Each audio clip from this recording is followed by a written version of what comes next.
റഷ്യയുടെ കാംചാക്ക തീരത്ത് വൻ ഭൂചലനത്തിന് പിന്നാലെ റഷ്യ ജപ്പാൻ തീരങ്ങളിൽ സുനാമി. തീരപ്രദേശങ്ങളിൽ നിന്ന് ആളുകളെ ഒഴിപ്പിച്ചു. 8.7 തീവ്രതയാണ് കാംചാക്ക തീരത്തിന് സമീപമുണ്ടായ ഭൂചലനത്തിൽ രേഖപ്പെടുത്തിയത്. സ്മിത ഹരിദാസ്, ഇന്റർനാഷണൽ ന്യൂസ് ഡെസ്കിൽ നിന്ന് വിശദാംശങ്ങളുമായി. സ്മിത, ഇത് വലിയ ഭൂചലനമാണ്. അതേ തുടർന്നിപ്പോൾ സുനാമി, അത് തിരമാലകൾ ആഞ്ഞടിക്കുന്നു എന്ന വിവരമൊക്കെയാണ് വരുന്നത്. റഷ്യയിലും ഒപ്പം ജപ്പാൻ തീരത്ത് US-ൽ ജാഗ്രതാ നിർദ്ദേശമുണ്ടോ എന്ന് പറയുന്നു. ഏറ്റവും പുതിയ വിവരങ്ങൾ എന്താണ്? ഒപ്പം തന്നെ ഈ ഭൂചലനത്തിൽ വലിയ നാശനഷ്ടം ഉണ്ടായിട്ടുണ്ടോ?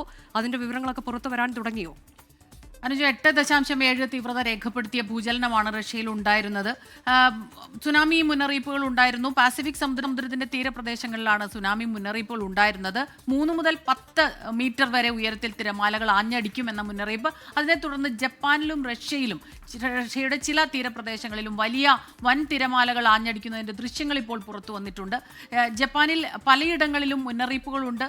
തീരപ്രദേശങ്ങളിലെല്ലാം തന്നെ ആൾക്കൂട്ടത്തെ ഒഴിപ്പിച്ചിട്ടുണ്ട്. അതുകൊണ്ട് തന്നെ ഇതുവരെ കാര്യമായ കാഷ്വാലിറ്റീസ് ഒന്നും തന്നെ റിപ്പോർട്ട് ചെയ്യപ്പെട്ടിട്ടില്ല. അത് പുറത്ത് വരാത്തതാണ് എന്നാണ് ഞാൻ കരുതുന്നത്. കാരണം നിരവധി കെട്ടിടങ്ങൾ, വലിയ ബഹുനില കെട്ടിടങ്ങളൊക്കെ കുലുങ്ങുന്നതും തകർന്നു വീഴുന്നതുമൊക്കെ ദൃശ്യങ്ങളിലുണ്ട്. ഒരു കിൻഡർ ഗാർഡൻ, റഷ്യയിൽ ഈ ഉപദ്വീപിൽ തന്നെ ഒരു കിൻഡർ ഗാർഡൻ വീണിട്ടുണ്ട്. അതിലൊരു കുഞ്ഞിനെ കാണുന്നില്ല എന്നുള്ളൊരു റിപ്പോർട്ട് മാത്രമാണ് ഇപ്പോൾ പുറത്തേക്ക് വന്നിട്ടുള്ളത്. നിരവധി പേർ കെട്ടിടങ്ങൾ വിട്ട് ഓടുന്നതിൻ്റെ തിരക്കിൽ നിരവധി പേർക്ക് പരുക്കേറ്റിട്ടുണ്ട്.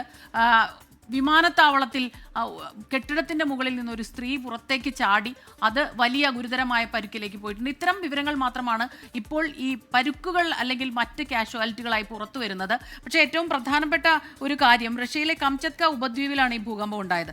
പാസിഫിക് സമുദ്രത്തിലെ പെട്രോപൗലോസ് കംചാറ്റ്കി നഗരത്തിന് തെക്ക് കിഴക്ക് 126 കിലോമീറ്റർ അകലത്തിലാണ് ഈ ഭൂചലനത്തിന്റെ പ്രഭവ കേന്ദ്രം എന്ന് അറിയിച്ചിട്ടുണ്ട്. അത് US ജിയോളജിക്കൽ സർവേയാണ് അത് അറിയിച്ചത്.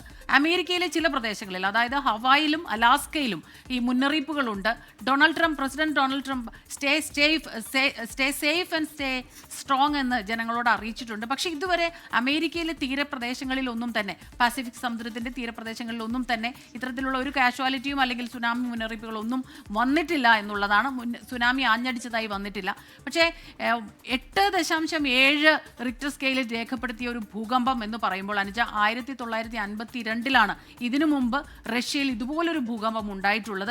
അതുകൊണ്ട് തന്നെ എന്ത് കാരണം കൊണ്ടാണ് ഇതിന്റെ കൂടുതൽ വിവരങ്ങൾ പുറത്തു വരാത്തത് എന്നറിയില്ല.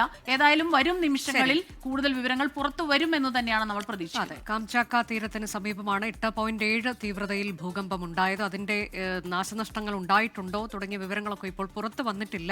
വലിയ ഭൂചലനമാണ് ഉണ്ടായത്. അതിന് പിന്നാലെ റഷ്യ ജപ്പാൻ തീരങ്ങളിൽ സുനാമി, തീരപ്രദേശങ്ങളിൽ നിന്ന് ആളുകളെ ഒഴിപ്പിച്ചിട്ടുണ്ട്. കൂടാതെ US-ലും ജാഗ്രതയുണ്ട്. പ്രത്യേകിച്ച് ഹവായ് എന്ന ഇടങ്ങളിലൊക്കെ ജാഗ്രതയുണ്ട് എന്നുള്ളതാണ്. സ്മിത ഹരിദാസാണ് വിവരങ്ങൾ നൽകിയത്.